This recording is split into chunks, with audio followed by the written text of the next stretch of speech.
Muito antes das casas, muito antes da vila, essas terras já sangravam.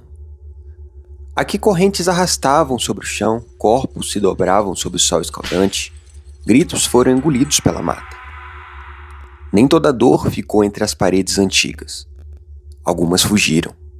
Se esconderam nas estradas, nas roças, no meio do mato.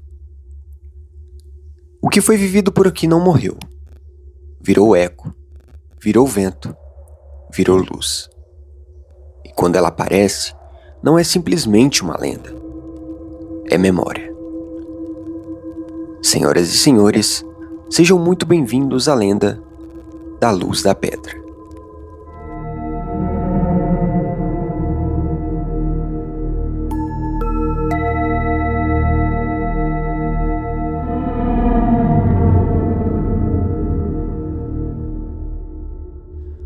E para contarmos um pouco sobre essa lenda tão conhecida no antigo arraial, percorremos cerca de 12 quilômetros rumo ao povoado dos Pinto, o berço do artesanato de Resende Costa. O povoado é conhecido por suas belezas, suas cachoeiras, seu turismo rural, e é também conhecido por ser o marco zero da produção do artesanato têxtil do Brasil. Artesanato este que eram produzidos nas fazendas de engenho e de café da época. Em uma dessas fazendas, surge a história de Mafalda.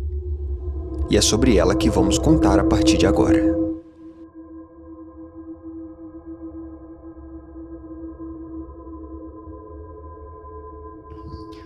Conta-se que nesses tempos de escravidão viveu por aqui uma menina chamada Mafalda.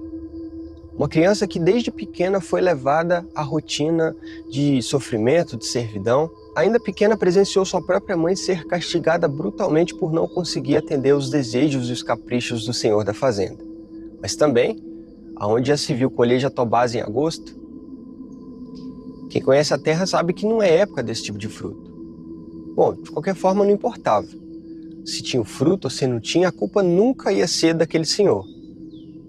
A culpa sempre era direcionada para as mãos calejadas, cansadas, daqueles que sofriam à mercê daquelas pessoas e não conseguia cumprir por algum motivo. Bom, aquela senhora foi brutalmente castigada e caiu em terra sem vida.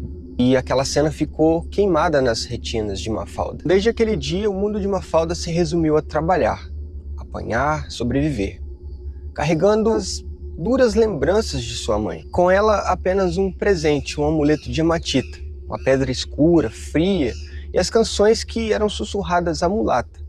Acreditava-se que era uma protetora dos escravizados daquela época. Ainda adolescente, Mafalda é levada aos aposentos de uma fazenda. Forçada aos desejos de um capataz, meses depois deu à luz a uma pequena menina. Naquele instante era talvez o único momento de alegria daquela jovem. Tradicionalmente naquela época, o amuleto que aquela jovem carregava deveria ser passado no 7º ano de vida daquela criança que nascera. Só que não se concretizou, porque no momento em que Mafalda estava no campo trabalhando, os senhores aproveitou da distração daquela jovem e tomou para si aquela criança e desapareceu com ela. E a história conta que a partir daquele dia Mafalda começa a vagar pelas estradas à procura de sua filha, que fora tirada de suas mãos enquanto trabalhava no campo. E os dias iam se passando e Mafalda não encontrava sua menina. E já sem força, deprimida, angustiada por ter perdido a sua última alegria, a sua única alegria, Mafalda ela cai em terra sem vida. Nós estávamos chegando do Curralinho, de uma festa, devia ser mais ou menos aproximadamente umas meia-noite e meia, por aí assim. Mais ou menos isso aí, meia-noite e meia. Tava eu, menino meu que felizmente veio a falecer uns anos para trás aí nós estávamos nesse cantinho da casinha aqui. Aí eu saí aqui fora para poder ir na Kombi pegar uma mercadoria que nós estávamos trazendo para guardar. Aqui no alto, aqui, clarou uma coisa horrorosa, mais forte do que essa luz aí, assim, porque daqui dava para ver todas as árvores, parece coisa que a luz estava ali focada em cima dela real. Só que a estrada não passa lá. A estrada passa numa direção lá para trás do morro. Quer dizer que mesmo que se fosse um farol de carro, não ia dar para poder ver o reflexo aqui, porque a estrada fica bem abaixo da condição da árvore que está lá. Até mencionei para minha menina, falei, vamos lá para nós chegar a ver, só que a gente não deu tempo de chegar porque está muito longe. Mas dá pra ver perfeitamente a copa das árvores em cima ali, ó. Eu fiquei impressionado com aquilo até hoje. Falei pro Jorge, vamos lá pra nós ver se a gente consegue ver o que que é. Ele falou, pai, vamos, mas aí quando nós começamos, eu falei, não vamos não, que é melhor. Aí sumiu aquele foco de luz, uma coisa mesmo, entendeu? Impressionante a clareza, a claridade que estava dando das árvores ali. A minha mãe pediu para que eu fosse lá onde o meu irmão trabalhava, na fazenda, para poder cuidar da casa enquanto ele ia na cidade, para poder fazer umas compras. E ele não ia voltar naquele dia. Aí a gente teve que ficar lá. Então a gente veio até a casa da minha mãe. Aí mais tarde a gente voltou para lá. Aí até o meu tio ainda falava, não vai nesse horário porque lá acontece coisas estranhas. Só que a gente foi assim mesmo. Aí a hora que a gente chegou no alto da fazenda, a hora que eu olhei lá antes da gente vir da fazenda para casa, que a gente ia voltar na tarde, aí eu tinha limpado a horta, colocado uns fogos, uns negócios lá, mas só que já tinha apagado. Aí, bom, a gente veio aqui, veio no povoado, voltou lá na fazenda. A hora que chegou lá no alto, a fazenda estava lá embaixo. Aí a gente viu uma luz enorme, uma bola de fogo lá na horta.